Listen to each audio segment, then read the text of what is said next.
Thank you, Becky. Now it's time for some questions. First, I want to ask our panelists if they have questions for each other, and then we'll open it up to the audience. Question. We've heard a lot, and you read in the paper about the interim guidelines and the VCP, so that gets us to a certain point in the future. In your view, do you think those may be extended, or do you think that the measures that we need after that point really need to be even more stringent? I guess I get to answer that.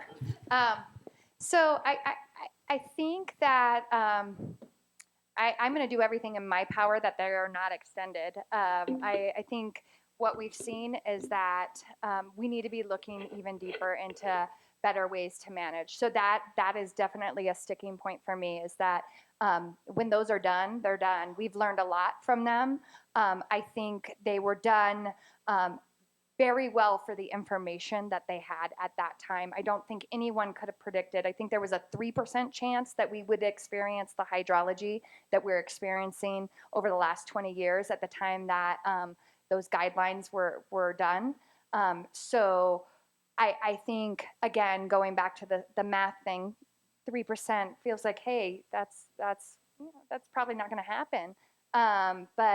But here we are. And so we really need to be thinking about the future and really focusing on guidelines that are flexible, adaptable, and capitalize on high flow times and figure out how to deal better with times with low hydrology. Okay, Steve Harris.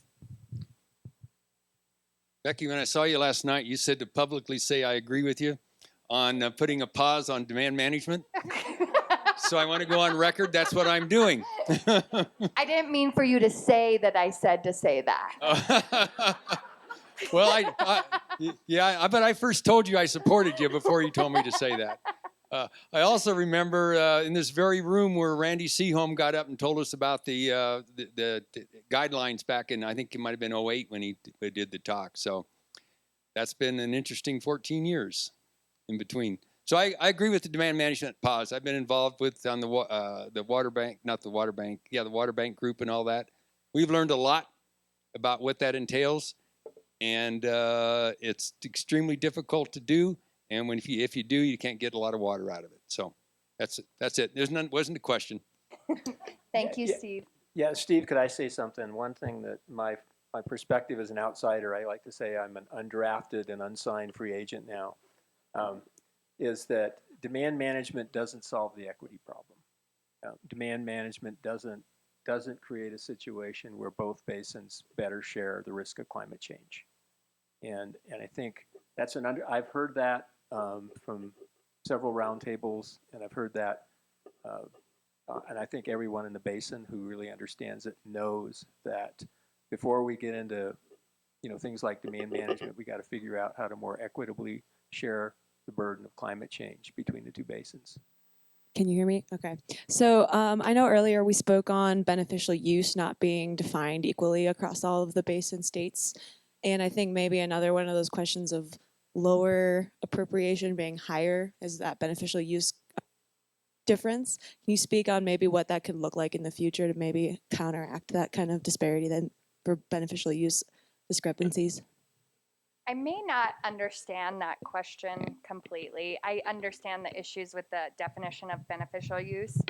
Can you elaborate a bit on that? But I also, there's so much, as we're going into the negotiations, I think it's incredibly important that we preserve all options of flexibility. And so I'm careful about how creative we get at this point, or on my thoughts and ideas, publicly at least. But recognizing that that beneficial use component is hugely important when we talk about the equity, because there's different definition, and we're going to have to get there.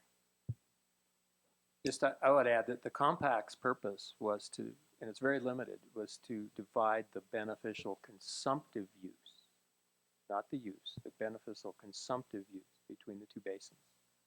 So uses like hydropower, recreation, in-stream flows, they were not covered by the compact intentionally.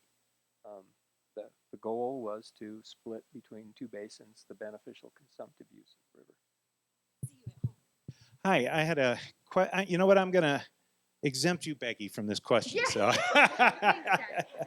but what I'm curious about is, Kelsey, you talked about the carrot and stick approach, and that does work because we do have some sticks for the Republican River or on the Rio Grande, but we don't have real sticks yet for the Colorado River. So my question is, at what point do you think that we need actually to think about rules or regulations for how the state would deal with the Colorado River Compact compliance issue, a call, so to speak? Does anybody want to take that? I am not paid enough to answer that question. Neither am I. I guess I can take a quick stab at that, John. I think it's a really good question. There's a lot of questions, though, also surrounding whether or not there really could be a compact call and what that would look like. So it's almost a chicken and egg type of issue. I think the measurement rules are a great first step, right? They give additional information to the division engineers to be able to administer water rights, even on a daily basis within their divisions. It's a good first step. As to the timing of any sort of, sometimes they refer to them as use rules or curtailment rules. I don't know. I think we'd probably make a little bit more progress on renegotiating the interim guidelines first, and then see where Colorado goes with that. But hard to say. Measurement rules, I think, are going to take a little while just to begin with, right? I assume that right now, for those of you that don't know, Division Water Resources has said that they are going to promulgate measurement rules essentially west slope wide. They are starting in Water Division 6, which is the Yampa River Basin, essentially. So they're working there right now, but in the process of drafting those rules, then they're going to come down. I believe it is to Division 7, but Rob's here. He can correct me if that's wrong. But they're going division by division. So it's an administrative process. They're trying to allow for a lot of public input into that process, which means it's going to take some time. So I think we're at least a few years off. We have one more question back here, and then I think our time's up. Question for any of the panelists, but I'll pick on you, Eric. I loved your book, Science Be Damned. And you spent quite a bit of time talking about how politics came into play 100 years ago, much to the detriment, and made some missteps. How confident are you that the negotiations in 2026, if California has, 10 times more congressional districts in Colorado, and if the Supreme Court has relied upon prior appropriations, how confident are you that there will be a good outcome in 2026? I'm not sure.